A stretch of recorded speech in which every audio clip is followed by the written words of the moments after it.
ریحان بھائی تھوڑا سا آپ سے درخواست خصوصی باقی دوستوں سے بھی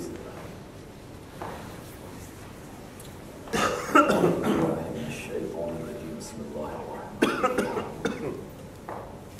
الحمدللہ رب العالمین والصلاة والسلام علی اشرف الانبیاء والمرسلین سیدنا و نبینا حبیب قلوبنا وقابل نفوسنا محمد اللہم صلی علی محمد وآل محمد الطیبین الطاہرین المعصومین المنتخبین المطہرین المخدومین اما بعد فقد قال اللہ سبحانہ وتعالی فی کتابہ المبین القرآن الحکیم بسم اللہ الرحمن الرحیم سبح للہ ما فی السماوات وما فی الارض الملک القدوس العزیز الحکیم هو الذی بعث فی الامیین رسولا منهم یتلو علیہم آیاتہ ویزکیہم ویعلمہم الکتاب والحکمہ وان کانوا من قبل لفی ضلال مبین وآخرین ما یلحقوا بہم وهو العزیز الحکیم. دونوں دعا سے اللہم صلی علی محمد وآل محمد. پروردگار عشر اول کی تکمیل پر آپ کی عبادات کو اس انداز سے قبول فرمائے کہ اس سال کے باقی سب عشرے قرآن اور محمد و آل محمد کی سیرت کے سائے میں گزر جائیں اور وہ عزم جو ہم 10 دنوں تک اپنے دلوں میں محسوس کرتے رہے آپ کے لیے، وہ عزم باقی 355 دن بھی ہمارے دلوں میں اسی طرح جگمگائے جس طرح پہلے عشرے میں جگمگاتا تھا انشاءاللہ. اللہ ہمیں قرآن و محمد و آل محمد کی سیرت پر صرف مجالس کے سبب ہی وارد ہونے کی توفیق نہ عطا فرمائے، بلکہ ہم جب مجالس سے واپس گھر جائیں تو اپنے تخلیے میں اور اپنی محفلوں میں دوبارہ انہی اذکار کی روشنی راہ ہدایت کی طرف ہمیں مسلسل رہنمائی کرتی ہے انشاءاللہ. سید الشہداء بلندتر صلوات اللہم صلی علی محمد وآل محمد. کم و بیش 12 مجالس ایسی رہیں کہ جس میں ہم نے قرآن اور سیرت محمد و آل محمد کا جائزہ لیا. یہ جس عنوان کو شروع کیا تھا وہ تربیت تھا، اور جن آیات مبارکہ کا انتخاب کیا تھا وہ سورہ جمعہ کی 3 آیات. ہم نے تربیت کی تعریف کی، تربیت کے لیے منیت کے کانسیپٹ کو ایکسپلور کیا. ہم نے اسٹیبلش کیا کہ کائنات میں بہترین تربیت کرنے کے لیے اللہ نے حضرت محمد صلی اللہ علیہ وآلہ اللہم صلی علی محمد وآل محمد کو مبعوث کیا، اور انہوں نے انفرادی سطح پہ بھی معاشرے کے افراد کی تربیت کی اور معاشرے کی تربیت بحیثیت مجموعی کے لیے بھی جو اسٹریٹجیز دیں وہ امن کی اسٹریٹجیز تھیں، وہ آشتی کی اسٹریٹجیز تھیں، وہ محبت کی اسٹریٹجیز تھیں. ان میں کہیں فسطائیت نہیں تھی، اس میں کہیں تلوار کے زور سے انسان کے مذہب کو تبدیل کر دینے کا ارادہ نہیں تھا، اس میں کہیں جبر نہیں تھا، اس میں کہیں ظلم نہیں تھا، اس میں کہیں اکراہ نہیں تھا. حضور نے سب سے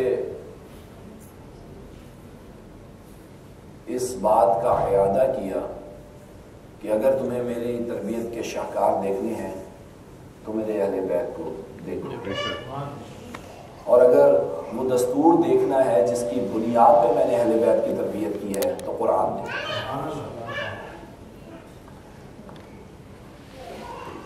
تو ہم نے سورہ جمعہ کا جب انتخاب کیا تھا تو اس میں سبحانیت سے ہم نے گفتگو شروع کی تھی، اور آخری گفتگو تزکیہ نفس پہ ہم نے ختم۔ هو الذی بعث فی الامیین رسولا منہم یتلو علیہم آیاتہ ویزکیہم ویعلمہم الکتاب والحکمہ۔ تو یعلمہم الکتاب پہ تو گفتگو کافی رہی، لیکن یعلمہم الحکمہ پہ گفتگو ہماری نہیں۔ تو اس مجلس میں انشاءاللہ ہم اس حکمت کی گفتگو کو ختم کریں گے، اور کل کی آخری نشست میں اگر اللہ نے چاہا انشاءاللہ تو امام مہدی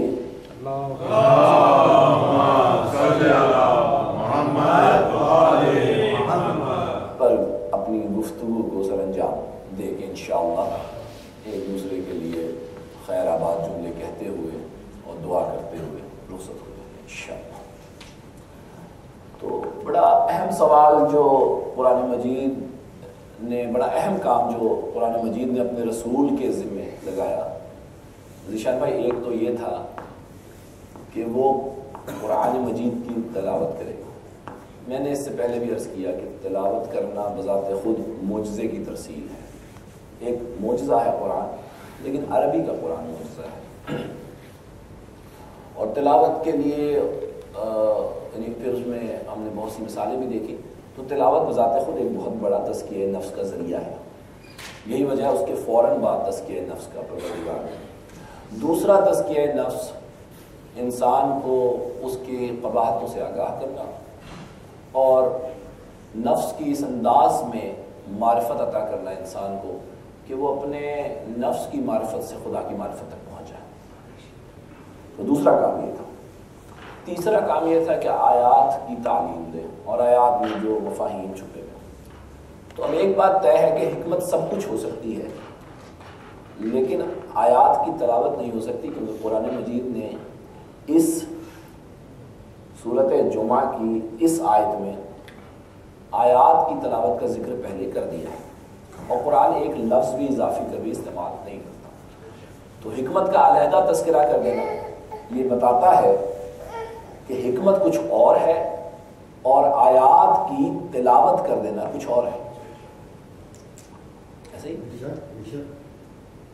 اور پھر جب وَبْعَثْ فِيهِمْ رَسُولًا مِّنْهُمْ يَتْلُو عَلَيْهِمْ ان پر تلاوت کرتا ہے قرآن مجید کی، اس کے فوراً بعد وَيُزَكِّي ان کا تزکیہ نفس کرتا ہے۔ اس کا مطلب یہ ہوا کہ نہ صرف یہ کہ آیات قرآنی کی تلاوت کچھ اور ہے، بلکہ انسان کا پورا تزکیہ نفس بھی ہو جائے، پورا تزکیہ نفس بھی ہو جائے، تو تزکیہ نفس کا ہونا کچھ اور ہے، حکمت کچھ اور ہے۔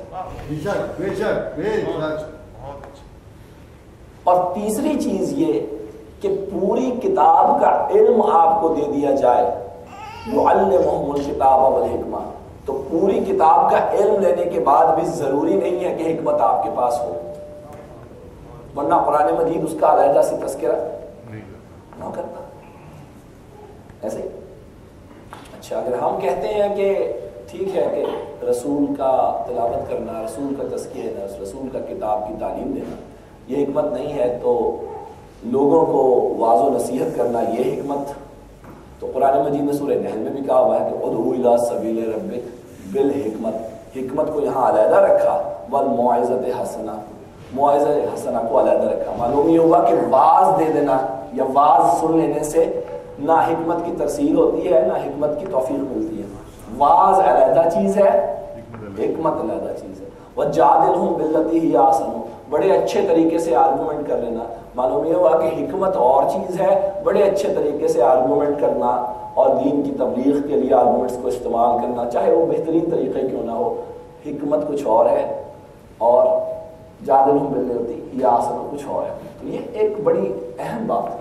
قرآن مجید نے حکمت کے معاملے کو بڑے خفیہ انداز سے اپنے اندر سمویا ہوا ہے. مثالیں جب ہم دیکھتے ہیں قرآن مجید میں تو حضرت لقمان کو کہا گیا ہے کہ وَلَقَدْ آتَيْنَا لقمان حکمت، ہم نے لقمان کو حکمت عطا کی.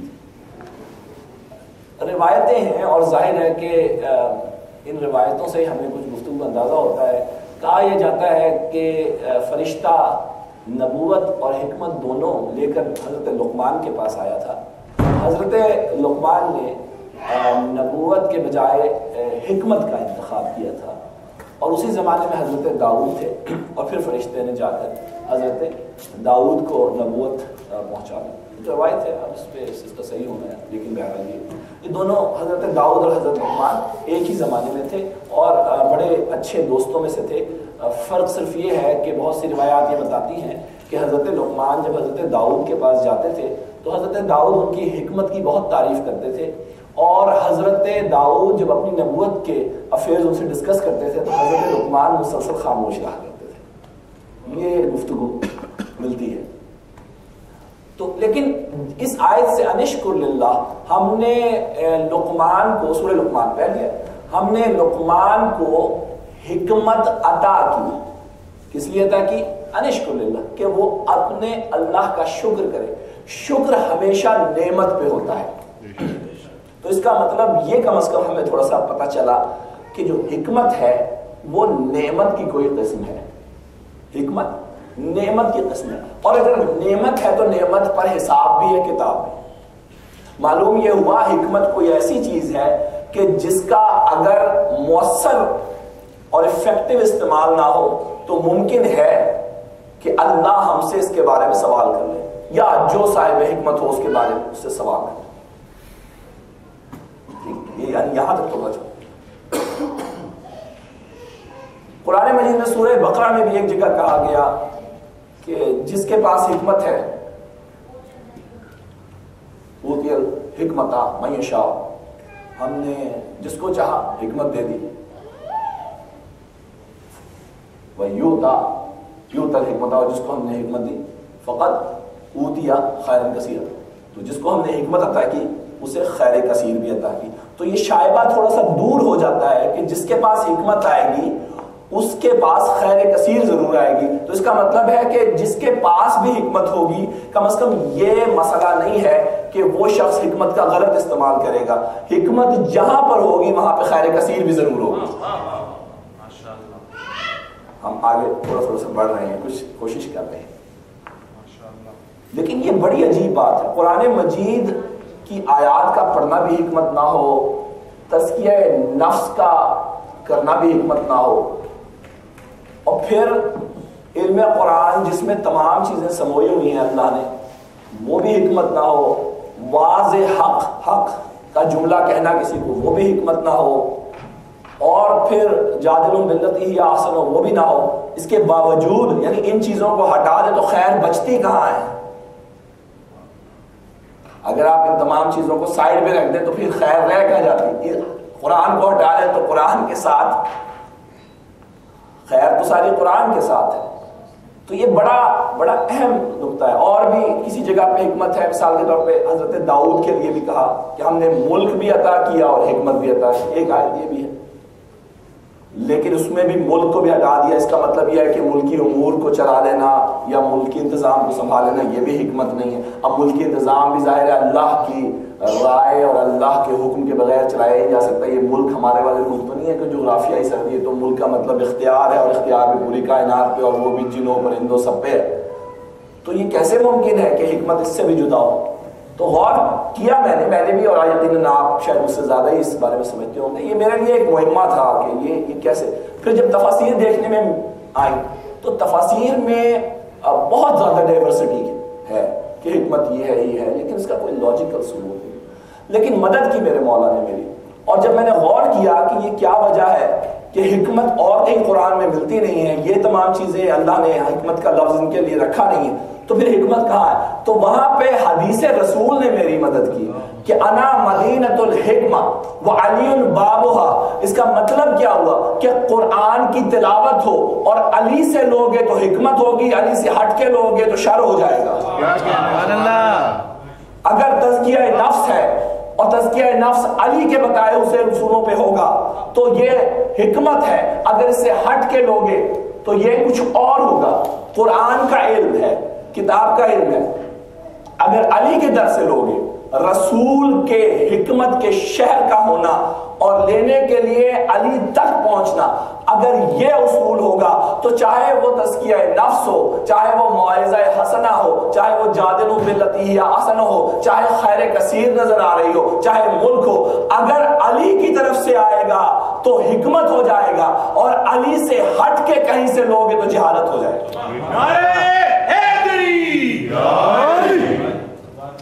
گا۔ اور کوئی زاویہ فکر مجھے نظر نہیں آیا، مطلب میں نہیں سمجھ سکا، میری ناقص رائے نہیں اس کا تعین کر سکی، لیکن جب تک رسول اور رسول کے اہل بیت سے آپ نہ لیں کوئی، تو اس کا مطلب میں ذرا جنرلائز کر دوں، میں نے عرض کیا تھا کہ یہ تمام چیزیں ہیں تو خیر ہے، ان چیزوں سے ہٹ کے ہر چیز شر ہے، تو اس کا مطلب ہے کہ جو اہل بیت سے ملے، جو اہل بیت سے ملے وہ خیر ہے، کیونکہ حکمت کے ساتھ خیر کثیر ہے، اور خالی خیر نہیں ہے، اگر نیت اور ارادے میں اخلاص ہوگا تو وہ خیر کثیر ہوگی، اور جو اہل بیت سے نہ ملے وہ شر ہے، جہالت ہے۔ تو اس کا مطلب ہے حکمت کو ایسے، حکمت کے جو بنیادی معنی و مفہوم ہے وہ یہ ہے کہ انسان اپنے کسی چھوٹے آبجیکٹو کو سیکریفائس کر دے، جو عمومی لوگوں معنی ہوتے ہیں، چھوٹے آبجیکٹو کو سیکریفائس کر کے اپنے بڑے آبجیکٹو کو اچیو کرے۔ اچھا، اس میں کوئی اتنی بڑی بات نہیں ہے، یہ عام اسلام میں بھی ہوتا رہا ہے۔ مثال کے طور پہ حضرت موسیٰ صاحب شریعت نبی تھے، اور اس سے قبل میں آپ کو ایک چھوٹی سی آیت پیش کر دوں کہ جب حضرت مریم حضرت عیسیٰ کو لے کر آئیں تو لوگوں نے کہا کہ یہ کیا بچہ کہاں سے آ گیا، آپ نے تو شادی نہیں کی، آپ کے والد اور والدہ تو بڑے اچھے لوگوں میں سے، فاشارت اللہ، انہوں نے اشارہ کیا حضرت موسیٰ عیسیٰ کی طرف۔ تو حضرت عیسیٰ نے جو پہلا جملہ کہا ہے وہ کہا ہے انی عبداللہ، میں اللہ کا بندہ ہوں۔ تو آپ کو سمجھے، یہ بندگی وہ میرٹ ہوتا ہے، بندگی وہ میرٹ ہے جس پہ آپ کو باقی نعمتیں ملتی ہیں۔ تو اس سے میری بات مطلب اسی لیے اشہد ان محمد عبدہ و رسولہ، اسی لیے کائنات کی سب سے بلند عرش کی چوٹی پہ جب رسول گئے ہیں تو اللہ نے سورہ اسرا میں یہ کہا سبحان الذی اسرا بعبدہ، اللہ نے اپنے عبد کو، کیونکہ عبد سے زیادہ، عبدیت سے زیادہ قربت کہیں پہ نہیں ہے، اسی لیے میرے تمام ائمہ نے جب بھی خطوط لکھے ہیں تو ادھر اپنے آپ کو یا تو عبداللہ یا عبدہی یا اس طرح کے جملوں سے اپنے آپ کو مانتے ہیں۔ حالانکہ امام تھے علی اس وقت کے خلیفہ، اللہ چوتھے خلیفہ، ویسے قرآن میں بھی ان کو میرے مولا کو چوتھا خلیفہ کہا ہے۔ ایک خلیفہ حضرت آدم تھے، اور اس کے بعد ایک خلیفہ قرآن نے لفظ استعمال کیا وہ حضرت داؤد کے لیے کیا ہے، اور ایک اور خلیفہ ہے، اور چوتھے خلیفہ ہمارے امام علیہ السلام کے لیے استعمال ہوتا ہے، لہٰذا وہ چوتھے خلیفہ ہیں قرآن کی روح سے، قرآن تو۔ لیکن قرآن کی روح کا مطلب یہ ہے کہ یہ وہ خلیفہ ہیں جو منتخب اللہ کے ہیں، سبحان اللہ، لوگوں کے خلیفہ ہیں۔ تو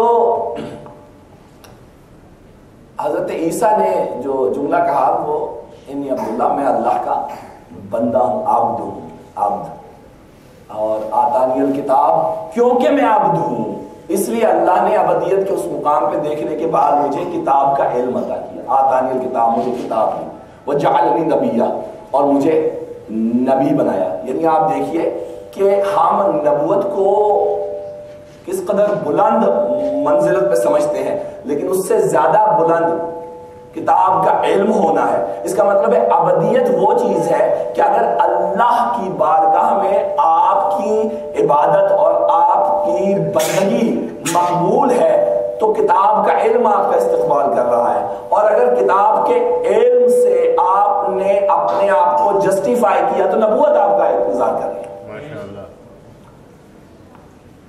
انہوں نے کہا کہ میرے پاس میں عبداللہ، میں اللہ کا بندہ، اور دوسرے مجھے اللہ نے کتاب، علم کتاب، اور تیسرا مجھے نبی بھی بنایا. تو حضرت موسیٰ کا واقعہ میں عرض کر رہا ہوں کہ حضرت موسیٰ کے پاس بھی ظاہر ہے وہ بھی صاحب شریعت نبی تھے، تو ان کے پاس بھی بندگی ہوگی.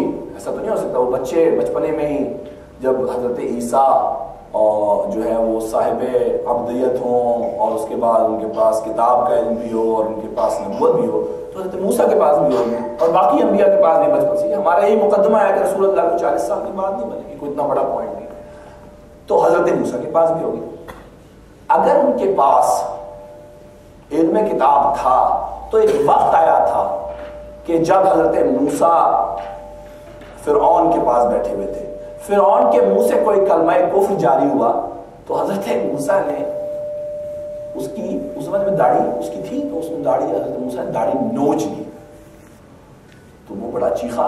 اس کو تو وہ تو اپنی طرف سے خدا بنا بیٹھا کائنات میں، اس کو تو کسی نے خدا سے نیچے سمجھا ہی نہیں. تو اس کا تکبر جو تھا وہ داڑھی کے ساتھ ہی نیچے آ گیا تو چیخا اور کہنے لگا میں اس کو مار دوں گا، یہ تو پہلا آدمی ہے جس نے مجھے. تو جناب آسیہ جو کہ 4 بلند ترین خواتین میں ہیں، انہوں نے کہا کہ یہ عجیب باتیں کرتے ہو تم، یہ بچہ ہے. انہوں نے نہیں بچہ نہیں ہے، جس انداز سے تو وہ تھا بہت بڑا کافر اور مشرک، لیکن اپنے وقت کی حجت کی صداقت کی تہ تک فوراً پہنچ گیا تھا کافر. اس نے کہا نہیں ایسا نہیں ہے، یہ بچوں کا کام نہیں. جس انداز سے اس نے میری داڑھی اور جس مقام پہ اس نے میری داڑھی پہنچی ہے اور جس انداز سے مجھ کو یعنی مجھے ہلایا ہے، یہ بچوں والا کام نہیں.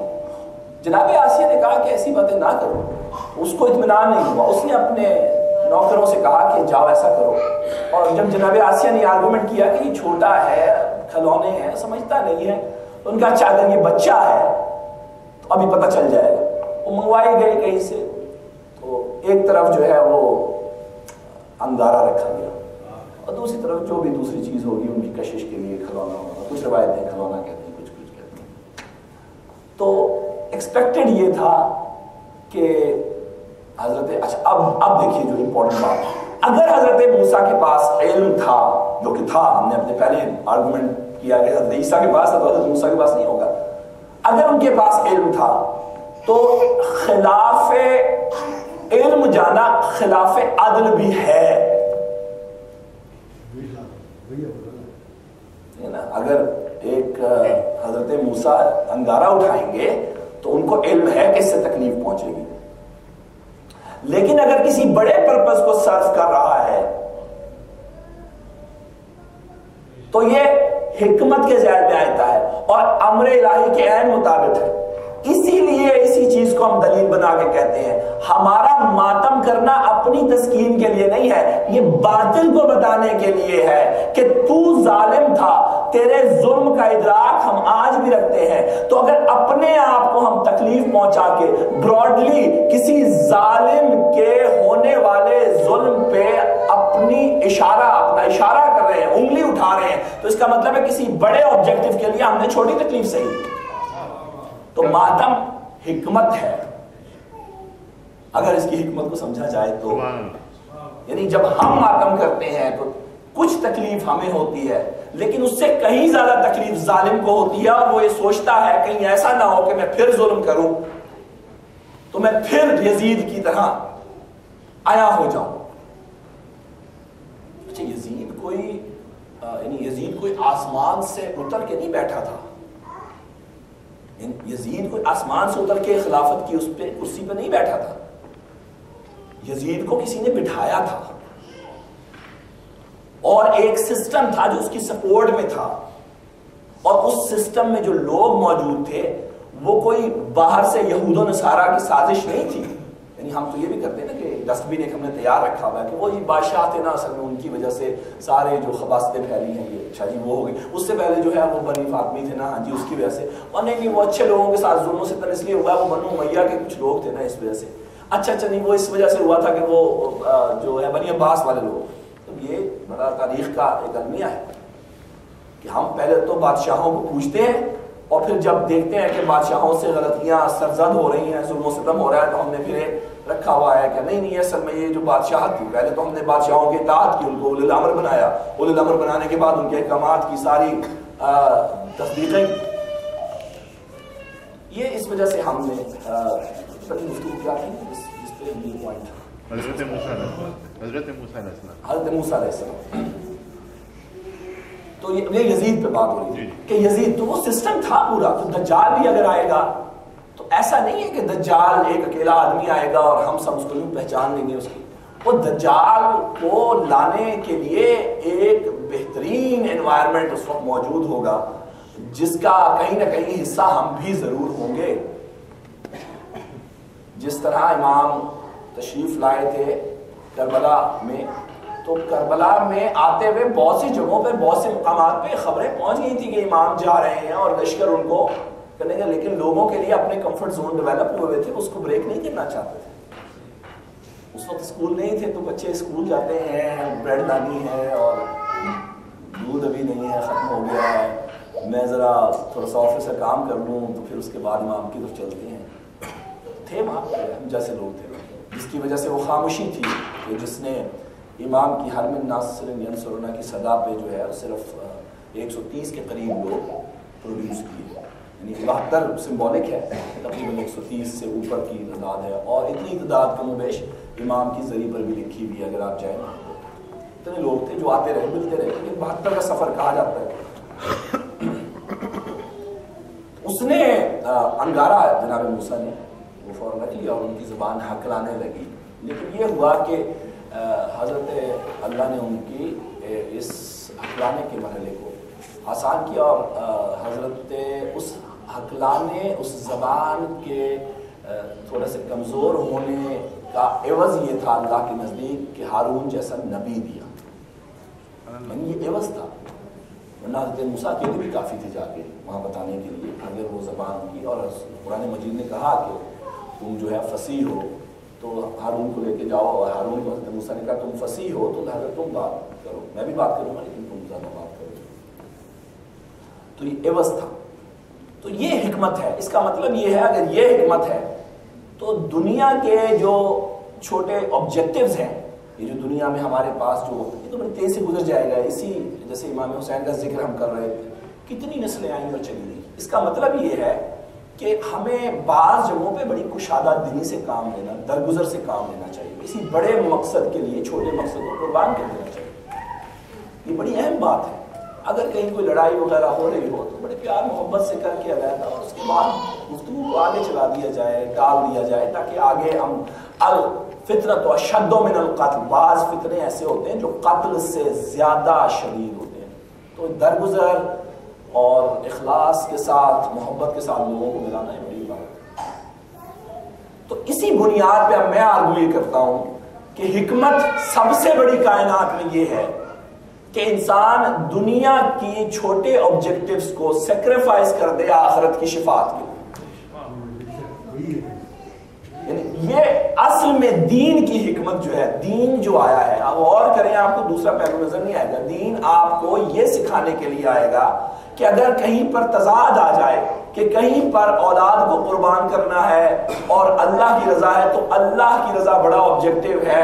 اکبر جیسا شہزادہ بھی دے دو, پورا خاندان دے دو, اس کے بعد بھی جا کے سبحان ربی الاعلی, یہ چھوٹی قربانی ہے, یا اللہ تیرے تجھے جو قربانی چاہیے اس سے بہت چھوٹی قربانی ہے. امام نے اس مقام پہ,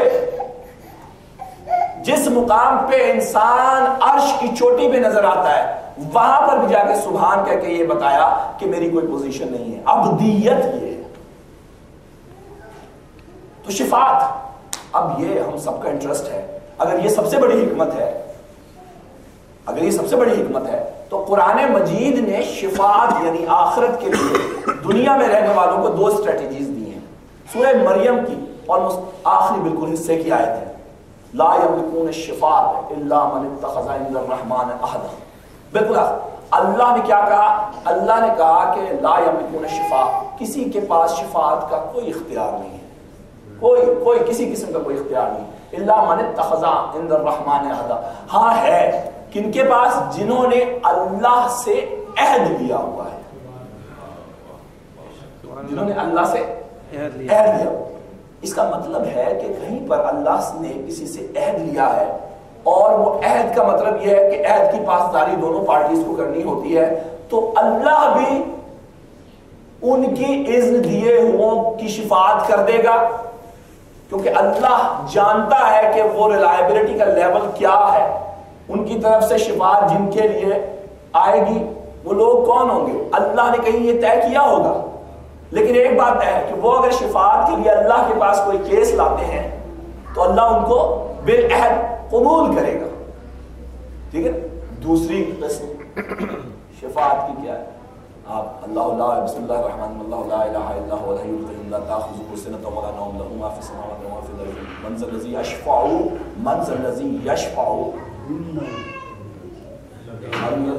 یشفع عنده الا باذنہ. کوئی شفاعت نہیں کرتا اللہ کے سامنے الا باذنہ. وہ کر سکتا ہے جس کو وہ اجازت دے دے. سبحان اللہ. تو کیٹیگریز دو بن گئی. ایک وہ کہ جن کے ساتھ کانٹریکٹ ہے, ایک وہ کہ اللہ کی قدرت ہے, وہ چاہے جس کو اذن دے. ایسے ہی نا نشان بھائی. لیکن ایک بات طے ہے کہ جو عہد والے ہیں, جن سے بھی عہد لیا ہے, جن کے ساتھ عہد ہوا ہے اللہ کا, ایک کیٹیگری وہ ہے ان کا مسئلہ اذن کے ساتھ نہیں ہے, اور جن کا مسئلہ اذن ہے ان کا مسئلہ ان کے ساتھ کانٹریکٹ نہیں ہوا ہوا. ٹھیک ہے نا. اب میں کہاں تک دیکھتا پھروں کہ اللہ کسے اجازت دے, اور نہ میں نے دیکھنا بھی شروع کیا, لیکن قرآن مجید میں خواب اللہ ہر جگہ پہ اللہ جسے اذن دے دے, اللہ جسے اذن دے. ایک آیت ہے عہد کے لیے. تو اب اللہ کسی حضرت موسیٰ کو اٹھا کے اپنی امت کے لیے اگر اذن دے دے, ہاں موسیٰ ٹھیک ہے تم یہ کیس جو لے کر آئے ہو, لیکن اذن ہے, اس کا مطلب ہے اذن دونوں صورت میں وقوع پذیر ہو سکتا ہے. شفاعت دے بھی سکتا ہے, شفاعت نہیں بھی دے سکتا, اذن ہو بھی سکتا ہے. اذن کا مطلب یہ ہے کہ رسک ساتھ ہے, رسک فیکٹر ساتھ ہے. لیکن عہد کا مسئلہ یہ ہے کہ اللہ سے بڑا تو عہد پورا کرنے والا کوئی نہیں ہے.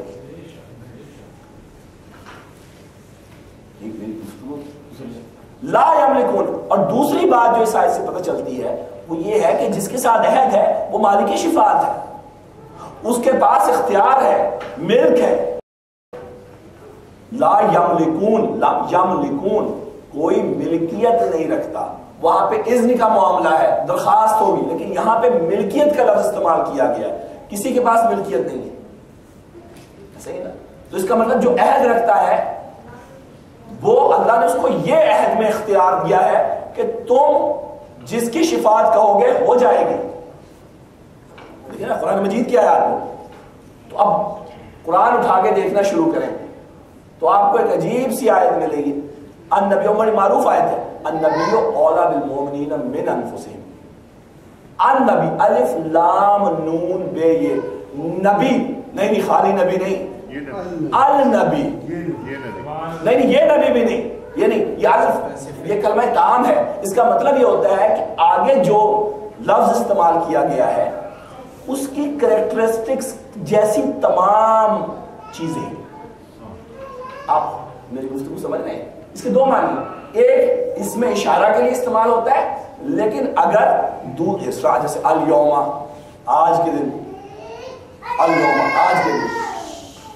اور دوسرا کیا ہوتا ہے جہاں پہ نبی آئے گا, رسول آئے گا, ذات کوئی آئے گی, تو وہاں کا مطلب یہ نہیں ہوگا کہ یہ نبی, بلکہ وہاں کا مطلب ہوگا نبی اور اس جیسی دوسری چیزیں. مثال کے طور پہ میں آپ کو اس کرتا ہوں سورہ عادیات, ما بؤثر ما فی القبور, اذا بؤثر ما فی القبور, اذا بؤثر ما فی القبور. ایک وقت آئے گا کہ لوگ یاد نہیں رکھیں گے, اذا بؤثر ما فی القبور, جب اللہ الف لام قبور سے چیزوں کو واپس پلٹا لے گا. کتنے لوگ ہیں جو قبر میں دفن ہوتے ہیں؟ 50%, 60%. وہ جو سمندر میں غرق ہو کے مچھلی کی غذا بن گیا وہ تو کسی قبر میں دفن نہیں ہوا. ایسے ہی نا جو زمین اور آسمان کے درمیان پھٹ گیا کہیں اور اس کے بکھر گئے کہیں پر, جو صحرا میں جلا گیا, جو کسی شیر نے کھا لیا, جو کسی مچھلی کی غذا بن گیا. آپ سمجھ رہے نا؟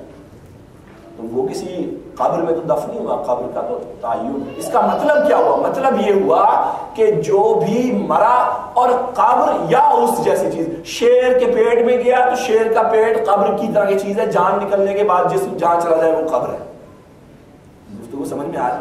یعنی یہ تو نہیں ہو سکتا کہ اگر مجھے شیر نے کھا لیا اور اللہ نہ کرے آپ قبر میں چلے گئے تو آپ تو اٹھ جائیں گے، میں شیر کے ساتھ ہی جو ہے فنا ہو جاؤں گا. ایسا تو نہیں ہوگا. ظاہر ہے میں نے بھی، مجھے بھی نکلنا ہی ہے، مجھے بھی اللہ کے سامنے جا کے کھڑا ہوں. تو القبور کا مطلب یہ ہے کہ جہاں پہ انسان روح کے نکلنے کے بعد اس کا جسم جہاں جا کے ٹھہر جائے وہ قبر ہے. اور دیکھ لیجئے انما الخمر والمیسر والانصاب والازلام رجس من عمل الشیطان فاجتنبوہ لعلکم تفلحون. انما الخمر بے شک شراب. اچھا انما کا مطلب پتا ہے نا کہ بس یہ ہے. تو اگر تو یہ شراب کا ہی مسئلہ ہے، خالی شراب کا مسئلہ ہوتا، یا خالی پانسے کا مسئلہ ہوتا، یا خاص تیر والوں کا مسئلہ ہوتا، یا جوئے کا خالی خاص قسم کا جوا ہے. الخمر والمیسر، میسر آپ کو جو ایک اس پہ رکھ کے نا بازی کھیلتے. تو اگر تو انما کا لفظ جو بتاتا ہے کہ صرف از بس اور صرف یہ انما یرید اللہ، اللہ کا بس یہ ارادہ ہے ایسے، تو پھر جو خمر ہے وہ صرف شراب ہے، تو ہیروئن آپ کے مذہب میں پھر حلال ہوتی ہے. تو پتہ نہیں آپ پہنچ رہے ہیں کہ نہیں پہنچ رہے. کیا مذہب ہوتا ہے؟ بڑی دلچسپ بات ہے. وہ جو بازی ہوتی ہے جوئے کی جو عرب کھیلا کرتے تھے، وہ جوا تو انما کا اتنا مضبوط حصار ہے کہ بس یہ. لیکن جب الف لام آیا تو اس نے یہ بتایا کہ خمر یعنی شراب اور شراب کی کیفیت رکھنے والے جتنے بھی مشروبات ہیں وہ رجس من عمل شیطان، وہ شیطان کے عمل کی پلیدی ہے، رجس ہے. جوا خالی جو عرب کھیلتے ہیں وہی نہیں، اس جوئے میں جس طرح سے لوگ انوالو ہوتے ہیں، رسک کا جو فیکٹر انوالو ہوتا ہے، وہ جہاں پر بھی جائے گا وہ خود بخود رسک میں آ جائے گا، شیطان کے رسک میں آئے گا. ایسے ہی نا. تو شطرنج تک کو رسک میں، کیونکہ وہاں پہ وقت کے ضیاع کو کہا گیا.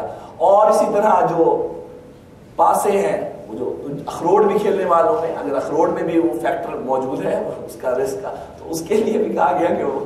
تو بتانے کا مقصد یہ الف لام بڑا خطرناک ہے. یہ بتاتا یہ ہے کہ جس چیز کے ساتھ آ جائے اس کی کریکٹرسٹکس جس میں ہوں گی وہ مطلوب ہے، مقصود ہے. اس کا مطلب ہے اگر میں کہوں النبی اولی بالمؤمنین من انفسہم، یہ جو نبی ہے اور اس نبی کے اندر جو کریکٹرسٹکس ہیں وہ جن میں موجود ہیں وہ مومنین کے نفوس پر ان سے زیادہ اولیت رکھتے ہیں، ملکیت رکھتے ہیں. میری گفتگو سمجھیں، ملکیت رکھتے ہیں. اب دلیل کو ذرا دلچسپ کروں. یا ایھا النبی یا ایھا الذین آمنوا اذا نودی للصلاۃ من یوم الجمعۃ فاسعوا الی ذکر اللہ. آپ نے سنا نا. اس طرح آیت درود بھی ہے، ایک آیت درود بھی ہے. کیا ہے آیت درود؟ یا ایھا الذین آمنوا ان اللہ وملائکتہ یصلون علی النبی علی النبی. لیکن آپ نے یہ بات دیکھی کہ جب یہ آیت پڑھی جاتی ہے، دلیل اب دے رہا ہوں، جب یہ آیت پڑھی جاتی ہے کسی فرقے کو اٹھا کے دیکھ لیجئے، کسی فرقے کو اٹھا کے دیکھ لیجئے، جب وہ اس کے کیا ہے یا ایھا الذین آمنوا صلوا علیہ وسلموا تسلیما. تو جب بھی آیت درود پڑھی جاتی ہے تو جب درود پڑھا جاتا ہے یہاں پر صرف نبی ہے کہ نبی پر اللہ اور اس کے ملائکہ نبی پر درود بھیجتے ہیں. اے ایمان والو تم بھی نبی بھی. لیکن کیونکہ الف لام لگا ہوا ہے، چاروں فرقوں کا اس بات پہ اتفاق ہے، ہزار چیزوں پہ لڑائی کر لیں گے لیکن اس بات پہ اتفاق ہے کہ جب بھی درود اور خصوصیت کے ساتھ نماز میں جہاں پہ واجب وہاں پہ درود پڑھا جائے گا تو درود چاہے اللہم صلی علی محمد وعلی آل محمد کما صلیت علی ابراہیم وعلی ابراہیم انک حمید مجید وہاں پہ بھی نبی اور نبی کی آل پہ درود ہوگا. اور اگر عام درود ہوگا اللہم صلی علی محمد وعلی آل محمد کی جگہ آپ کہیں گے اللہم صلی علی محمد وآل محمد, تو وہاں پر بھی نبی اور نبی کی آل پہ ہوگا. یہ وہ دلیل ہے جو بتاتی ہے کہ لفظ آیا تھا الف لام نون بے یہ, لیکن کیونکہ نبی کی کریکٹرسٹکس میں شامل ان کی آل بھی تھی لہذا درود میں بھی آپ کو شامل کرنا پڑا.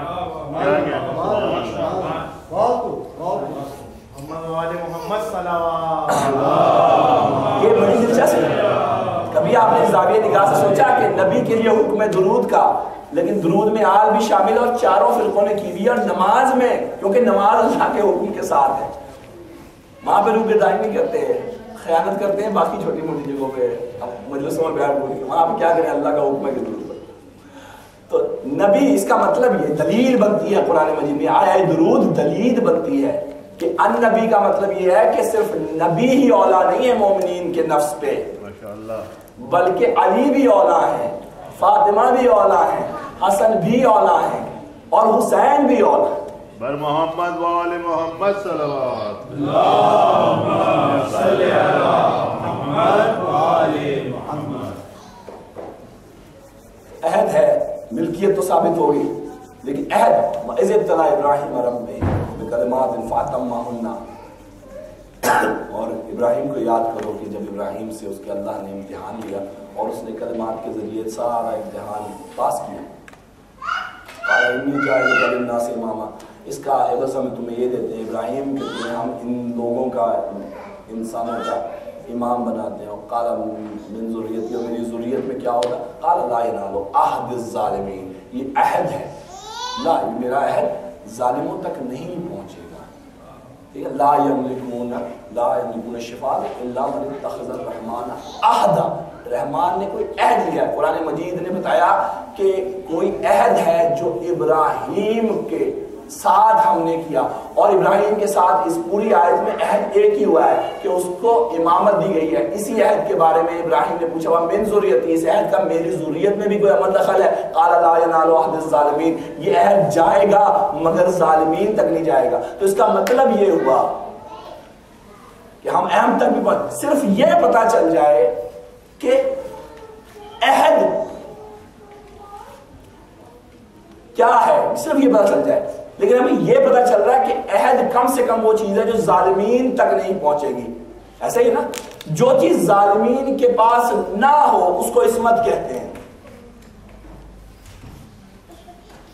ظالم کے پاس واحد, ظالم کے پاس دولت بھی ہو سکتی ہے, ظالم کے پاس علم بھی ہو سکتا ہے, ظالم کے پاس دین بھی ہو سکتا ہے, اور اس کی دلیل ہے ان الشرک لظلم عظیم. ایک تو مشرک ظالم ہو گیا, الکافرون هم الظالمون, قرآن کی آیتیں پڑھ رہا ہوں کہ کافر ظالم ہو گئے. ایسے ہی نا,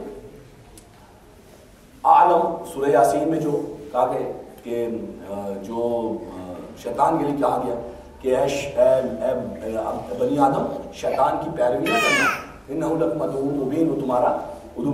الم اعہد الیکم یا بنی آدم اللہ تعبدوا الشیطان انہ عدو مبین, اے بنی آدم ہم نے کیا تم سے عہد نہیں لیا تھا کہ شیطان کی پیروی نہ کرنا. اب کسی نے ماضی میں, حال میں, مستقبل میں اگر ایک دفعہ بھی شیطان کی کوئی پیروی کی تو یہ عہد ختم ہو گیا. اس کا مطلب ہے عہد اسی کے پاس ہوگا کہ جس کے پاس عصمت ہوگی. اور میں پہلے عرض کر چکا ہوں کہ عصمت وہ چیز ہے کہ جہاں پر ظلم نہیں ہوتا, اور ظلم سے بھی ایک کیٹیگری بلند رجس ہے جس میں ظلم ہر طرح کا آ جائے اور اس کے علاوہ بھی نجاستیں آ جائیں جو ظلم میں شمار نہیں ہوتی, اس کو رجس کہتے ہیں. تو رجس وہ براڈر کیٹیگری ہے کہ جس میں ظلم بھی نہ ہو, نجاستیں بھی نہ, ضروری نہیں ہے ظلم وہ نجاست ہے جو روحانی ہے, ایمانی ہے, کچھ نجاستیں جسمانی بھی ہو سکتی ہیں. یہ بات تو پتہ نہیں پہنچ رہی ہے, ٹھیک ہے نا. تو ظلم کی ایک براڈر کیٹیگری بھی ہے جس کو رجس کہتے ہیں. رجس کے نیچے ظلم بھی ہے اور دیگر نجاستیں بھی ہیں جو ظلم کا ضروری نہیں ہے کہ حصہ ہوں, لیکن وہ نجس ہوتی ہیں. اللہ نے کمال یہ کیا ہے کہ پورے قرآن میں ظالمین کی بات نہیں کی, کہا کہ ظلم تو ایک کیٹیگری ہے نجاست کی, اور نجاست ایک کیٹیگری ہے رجس کی، ظلم بھی رجس ہے، نجاست بھی رجس ہے۔ اللہ نے کہا انما یرید اللہ لیذھب عنکم الرجس اہل البیت ویطہرکم تطہیرا، ہم نے تم سے خالی ظلم ہی دور نہیں کیا تھا، ہر طرح کی نجاست دور کی ہے، اور تمہاری فکر کے مطابق نہیں کی ہے۔ تم میرے بندے ہو، ممکن ہے تمہاری فکر نجاست یا ظلم میں کہیں رک جائے، اللہ نے اس طرح نجاست دور کی، اس طرح رجس دور کی جس طرح اللہ سمجھتا ہے کہ دور ہونی چاہیے۔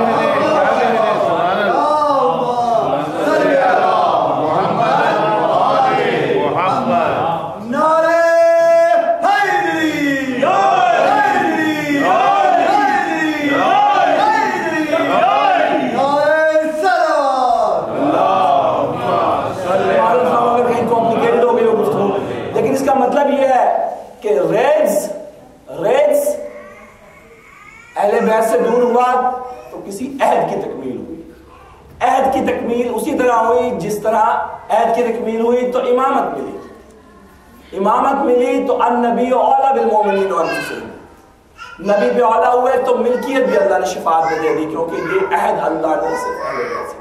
یہی وجہ ہے، اور آخری جملہ ہے آج کی مجلس کا انشاءاللہ مسائل، یہی وجہ ہے کہ آپ تاریخ انسانیت اٹھا کے دیکھ لیں، تاریخ انبیاء اٹھا کے دیکھ لیں، کوئی نبی ایسا نہیں ہے، کوئی بڑے سے بڑا اپنے آپ کو صاحب حکمت کہنے والا نہیں ہے، کوئی اپنے آپ کو بڑا پیر کہنے والا نہیں ہے، کوئی اپنے آپ کو بہت بڑا عالم کہنے والا نہیں ہے۔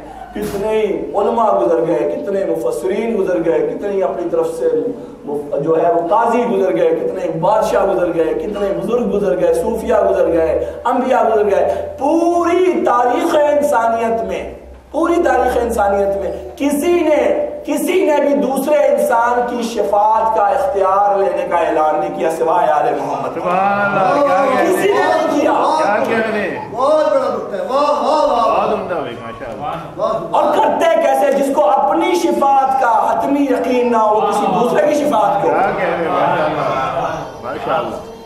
مسلمانوں نے خلیفہ بنائے، خلیفہ دنیا کے تھے، دنیا میں رہ گئے، لیکن آل محمد وہ ہے۔ اسی لیے شیطان نے جب کہا تھا نا کہ جب شیطان کا مثل اس شیطان ہے، اس قال الانسان اکفر، کہ شیطان کی مثال یہ ہے کہ جب انسان سے کہتا ہے کہ کفر کر، فلما کفر، جب وہ کفر کرتا ہے تو وہ کہتا ہے انی بریء منک، میں تجھ سے تبرہ بھائی، میں تجھ سے دور، انی اخاف اللہ رب العالمین۔ تو شیطان کون ہے؟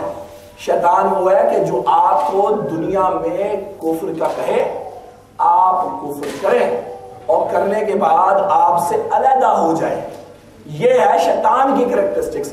آپ سے کہے کہ میرے اس آرڈر کو امپلیمنٹ کرو، جب آپ آرڈر امپلیمنٹ کریں اور اللہ کے خلاف، اللہ کے امر کے خلاف آپ کا حکم ہو جائے، جیسے بادشاہوں کے موجود ہیں، مطلب بادشاہوں کی پوری کہانیاں موجود ہیں، قاضیوں کی پوری کہانیاں موجود ہیں۔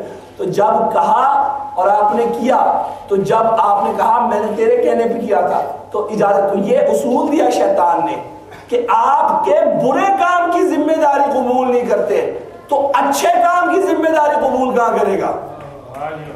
اور دوسری موجود شیطان وہ ہے کہ جب آپ سے برا کام کہے تو برا کام کہہ کے چھوڑ جائے۔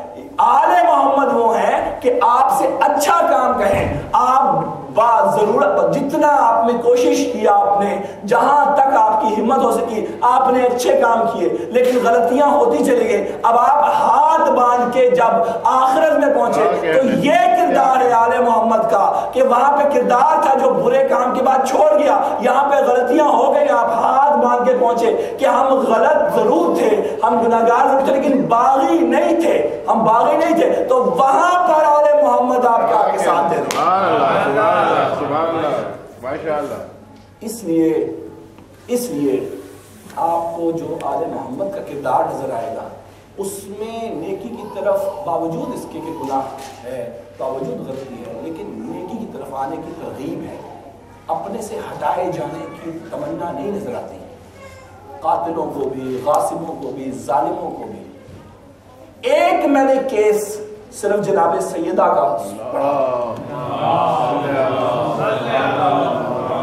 ایک کیس، میں حیران ہوں کہ تاریخ اہل بیت کی کہ معاف پہ معاف، آپ کے سامنے 50,000 مثالیں لوگ پڑھتے ہیں، آپ خود بھی پڑھتے ہیں، مجھ سے زیادہ آپ جانتے ہیں، لیکن ایک خلیفہ وقت کا کیس ہے جس میں بی بی نے معاف نہیں کیا. ایک کیس, پتہ نہیں کس مقام پہ یہ غلطی تھی, یہ گناہ تھا, یہ خطا تھی. جس طرح اللہ نے شیطان کے تکبر کو معاف نہیں کیا. انی اخاف اللہ, میں اللہ سے ڈرتا ہوں. جو اللہ کا خوف رکھتا ہے, اللہ کو اس کی دماغ کا اندازہ نہیں ہے, ظاہر ہے اندازہ ہے شیطان کے, لیکن اللہ معاف کرنے کی طرف نہیں آتا. اس کے بعد وجہ کیا تھی؟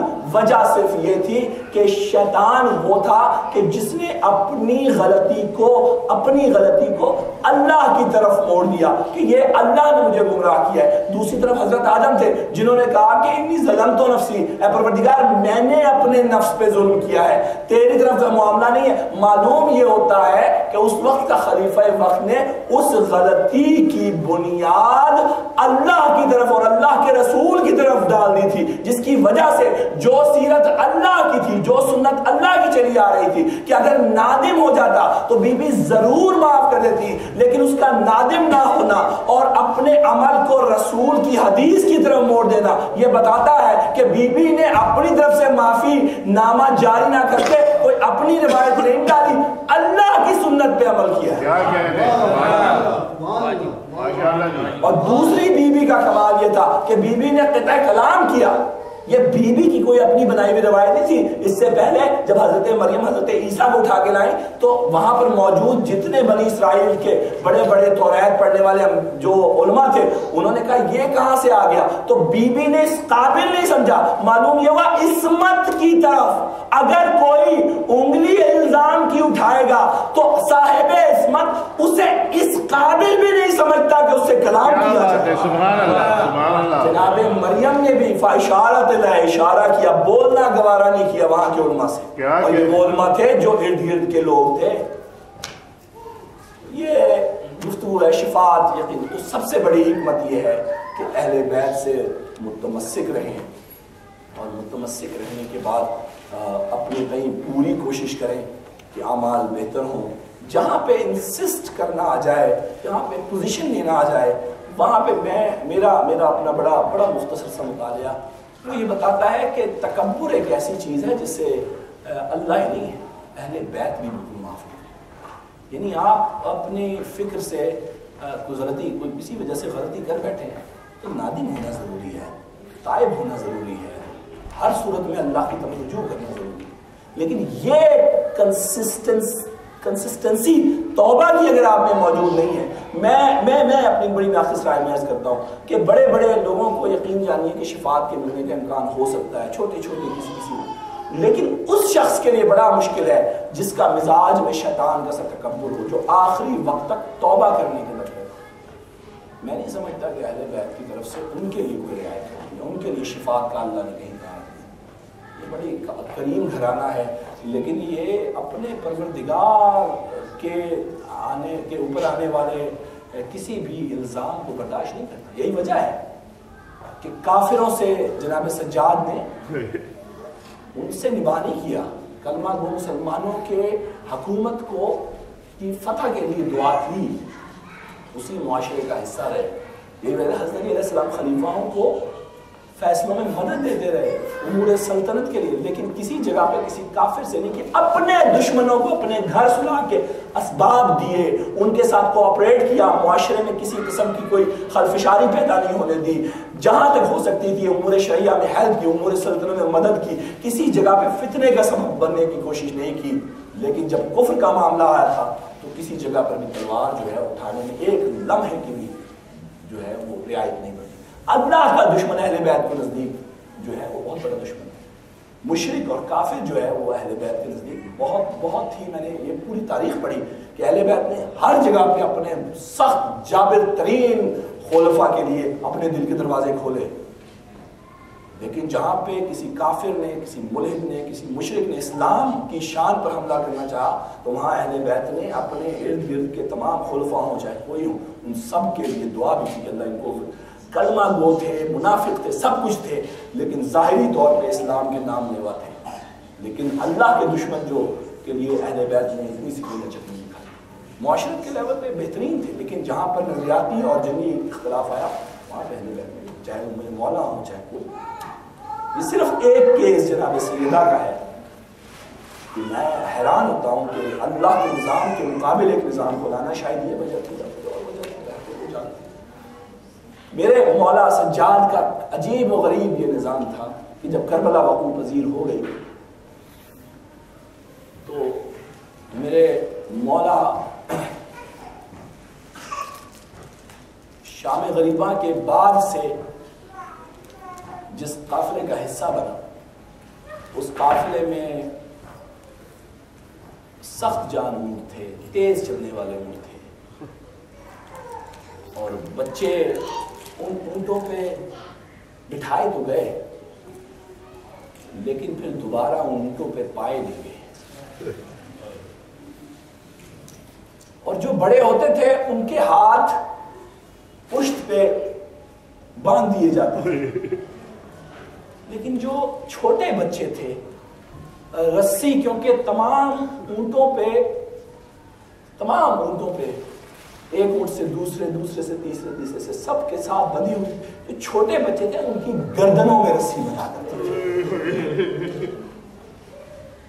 وہ چھوٹے تھے، ان کے ہاتھ ان کے شانوں تک پیچھے رسی پہنچتی نہیں تھی، وہ چھوٹے تھے، ان کی گلوں میں. اگر ایک اونٹ سے کوئی بڑا یا بچہ گرتا تھا تو رسی دوسرے اونٹوں کے بچوں کو لے کے زمین پہ گرتی،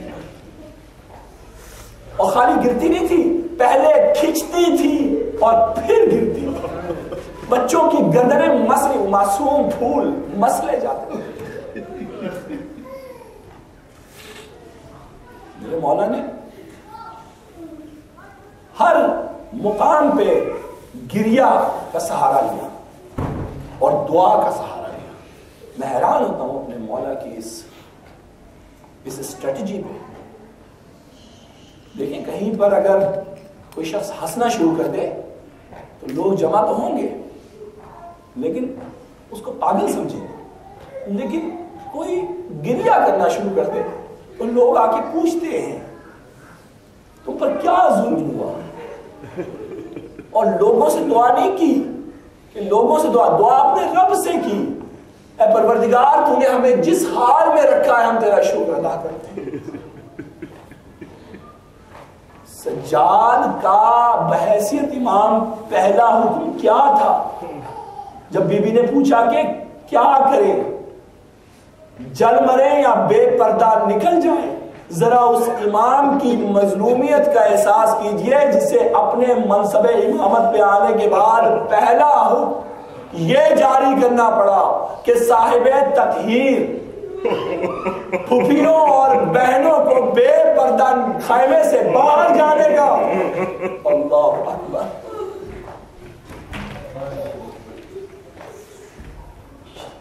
عجیب حکم ہے.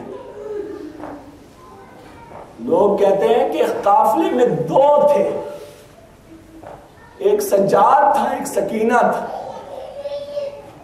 سکینہ چھوٹی تھی، بہت ظلم ہوا لیکن زندہ رہنا چاہتی تھی.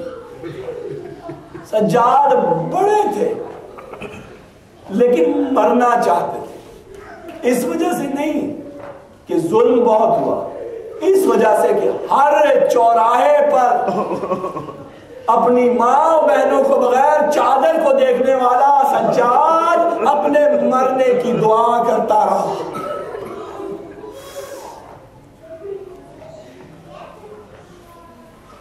اور یہ قافلہ ایک مقام پہ پہنچا تو کچھ گھڑ سوار نمودار ہوئے، آ کے شمر سے بات کی اور نیزے کے ایک سر کو لے کے جب جانے لگے نا تو جس جوان نے گفتگو کی تھی